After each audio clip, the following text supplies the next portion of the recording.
If you were to ask me what's preventing 2/3 of Americans from protecting their legacy, I'd say the answer probably lies in the myths convincing those same folks that they don't need planning at all. Let's use an example of our friend Sarah, a middle school teacher living a modest lifestyle in her suburban home. Sarah believed that estate planning is only for the ultra-wealthy, and someone in her position living a relatively simple life wouldn't benefit from having that planning done for her.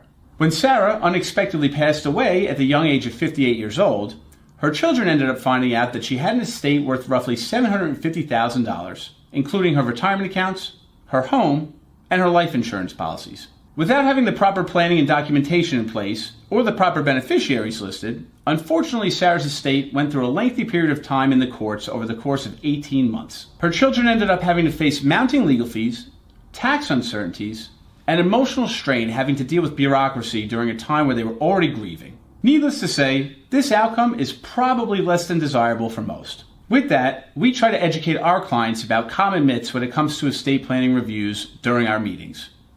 These myths include the following. Myth number 1, I don't have enough money or assets to need an estate plan. Unfortunately, this common misconception can end up leading families of all different financial scenarios to complications which could potentially have been avoided had they done the planning properly. Myth number 2, my spouse will get everything when I'm gone automatically.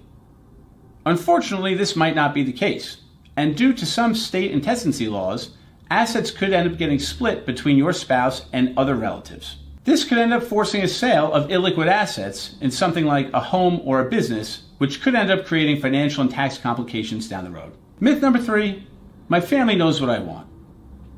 The reality of the fact of the matter is that studies show that even close family members only correctly predict healthcare preferences 65% of the time. This gap can lead to painful disagreements during already strenuous times.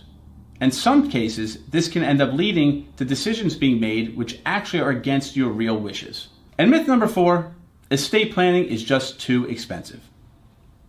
The reality here is that in some cases, having the proper documentation and planning put in place is less expensive when compared to the potential costs of probate, additional lawyers and fees, or unnecessary taxes for not planning properly. It's very important to note and to keep top of mind that your estate plan is very similar to your life, and in many cases, it is not just static.